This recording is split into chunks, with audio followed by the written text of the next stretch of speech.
Hello, welcome to Wind the Flick. We are at the ArcLight, as always, because they're showing the Disaster Artist here, which you may or may not have heard of. You probably have, because everyone in the world is talking about it, including my friend Jamielyn Lippman, a great old friend of mine. Our kids used to go to school together, and now they do not. We have many ways our lives intersect, movies being a chief one, and so she saw the Disaster Artist, and so did I. And I want to talk to you about this movie because you are a filmmaker yourself. Jamielyn is a documentary filmmaker and is now doing features as well. So you probably have more knowledge of actual craft than Tommy Wiseau did when he made The Room. So as a filmmaker, we hope, right? right. Film school, damn it, you studied cinematography. So first of all, had you seen The Room prior to this? Yes, I saw it twice. Okay. I saw it once about 10 years ago. Someone from film school had turned me onto it.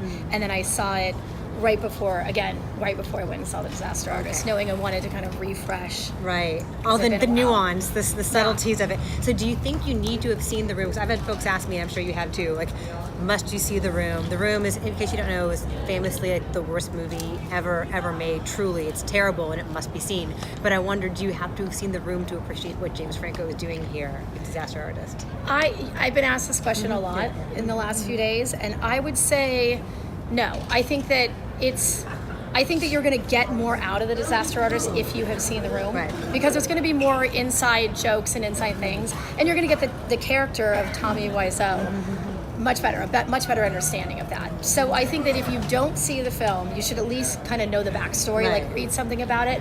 But then again, I think if you haven't seen The Room, you're still going to find this movie hilarious. See, when I saw this, I thought, if you've not seen The Room, you're going to find it potentially alienating.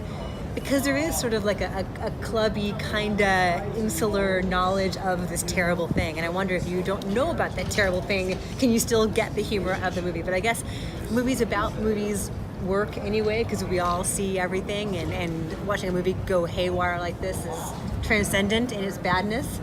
No, I think that you'll get, so I agree, but I think that you'll get the humor of the film. I don't necessarily think you'll get all the humor of the character. Okay. So I think to have a better understanding of Tommy Wiseau is seeing The Room and him in this film. But seeing this, it's like, it's still a movie about somebody trying to make a movie in Hollywood about actors, about the relationships.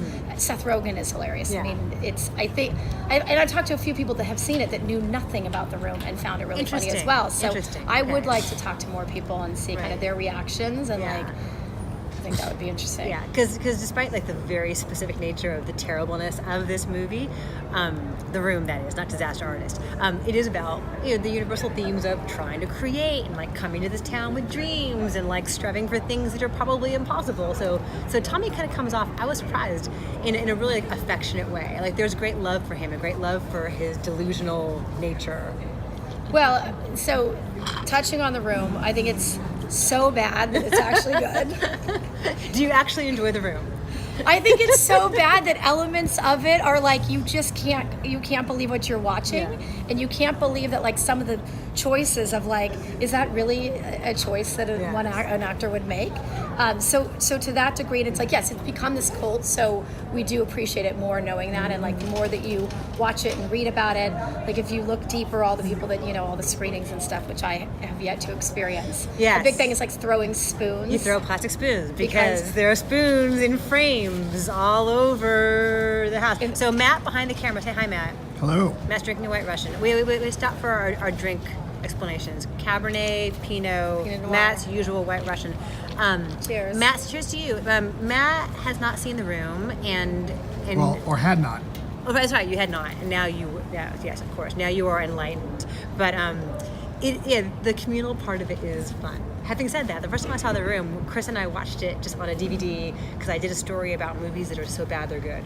And The Room was one, and Birdemic was one, and Troll 2, and the whole cult experience of that.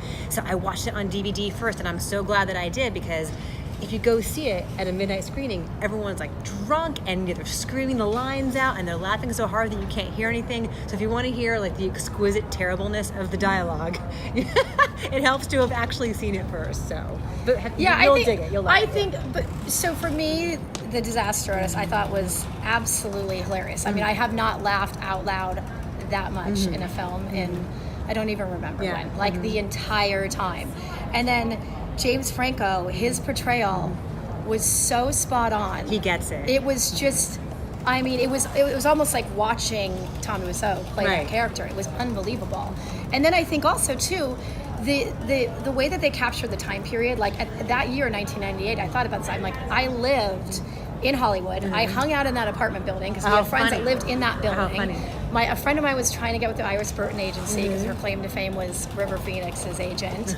So to me, it was like I was like in this time warp. It was a snapshot. Yeah, and then on top of that, what I really loved was the relationship between the two of them. Like there was this underlying theme of this heart, of this friendship. And I think that when you come to LA, and maybe I don't know if you'll connect to it more because, you know, living in Los Angeles, but you do find people, even though they met outside of here, but you do find unlikely friendships that people really understand why they're paired together. And I think that throughout the film, you saw that heart, and that's one of the things that I also really loved about it. It surprised me too, because I thought, okay, it's going to be mean to Tommy because Tommy's a ridiculous figure, but yeah, there's great kindness and affection for him and for their friendship. It's kind of cool that James Franco and Dave Franco, who are brothers in real life, play co-stars here.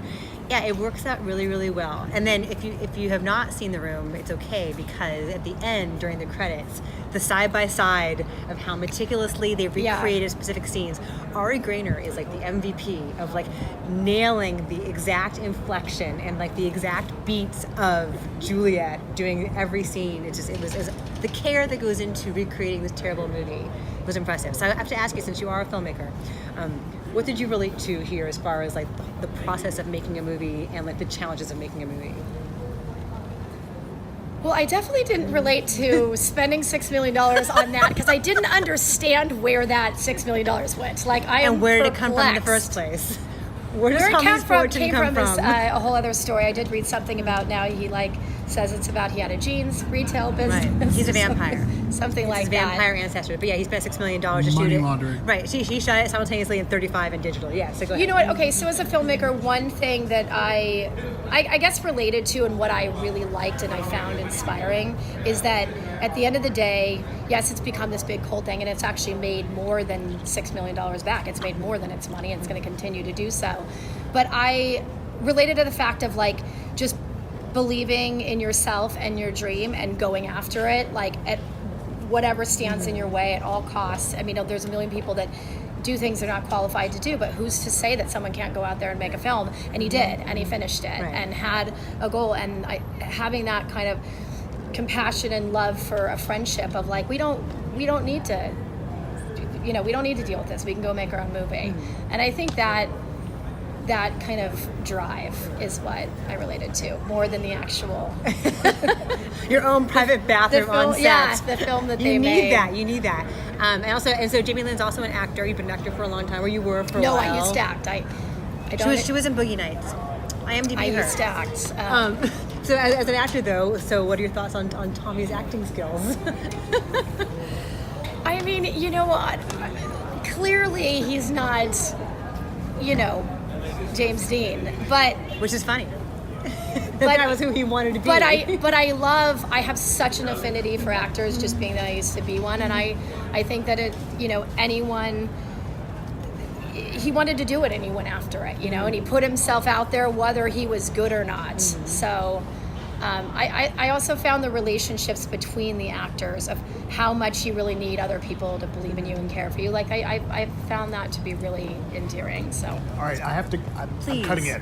Matt's here. Right, I'm cutting it because I just watched this for the first time this weekend. Yes. In the landscape of what we're covering about misogyny and sexual harassment. Right. Tommy was stunted. Right. And so I have to point out that this was a movie that I was shocked at, that the level of misogyny and narcissism here. And one of the things in the original film, I'm not talking about In the Room, is watching like the most uncomfortable sex scene. Oh, so it's all about Tommy's ass. And yet, but then when there's the sex scene with the other actor with Neustadter later, it's like, so that doesn't seem so terrible. But this one, ooh. Yeah, the rose petals, I think, do it. Thank you for mansplaining misogyny to us, Matt. Well, and that, Like and you that, and the added cheesy music to go along with it. It's all terrible. Yeah, but there's a certain kind of like It's all bad, but so tenderness. bad it's good. You should watch Right. it. No, and like there's like a vulnerability to it. He put himself out there, as you say. This is what he wanted to make, and it's terrible. But there's like a vulnerability that you almost have to like treat gently, or throw plastic spoons at, whatever you want to do. So we have a rating system here, which we have now reversed. Correct? It used to be Yes, like it's 4 how glasses many of wine was the glasses of best. wine you need Now to watch the this. question is, how many glasses of wine do you need? There were some guys at the bar just now talking about how they had just seen The Room and they were getting all liquored up to go see Disaster Artist.